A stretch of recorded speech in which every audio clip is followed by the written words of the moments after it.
compenser cette pénibilité. Aujourd'hui, il n'existe qu'un seul dispositif et il est très restrictif. Il concerne les personnes qui ont une invalidité supérieure à 10%. Elles peuvent partir à la retraite à 60 ans au lieu de 62. Mais regardez, cela n'a concerné que 4000 personnes en 3 ans. Alors, le compte épargne pénibilité souhaité aujourd'hui par le gouvernement, comment fonctionnerait-il?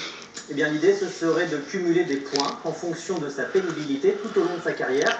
Ces points donneraient ensuite le droit du temps partiel, à un départ anticipé à la retraite ou à une formation pour se reconvertir vers un métier moins pénible. Le projet est novateur et il semble déjà acté par le gouvernement, mais il pose deux problèmes.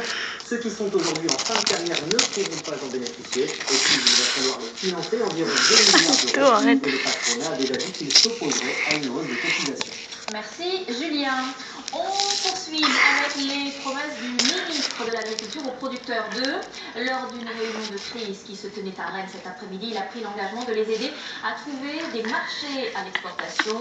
Les agriculteurs lui donnent 15 jours. Si les cours ne remontent pas déjà, alors ils reprendront leurs actions et casseront à nouveau des lignes.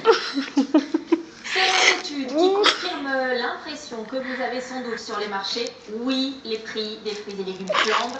C'est ce que révèle l'association Famille Rurale. Les détails avec Luc Lacroix.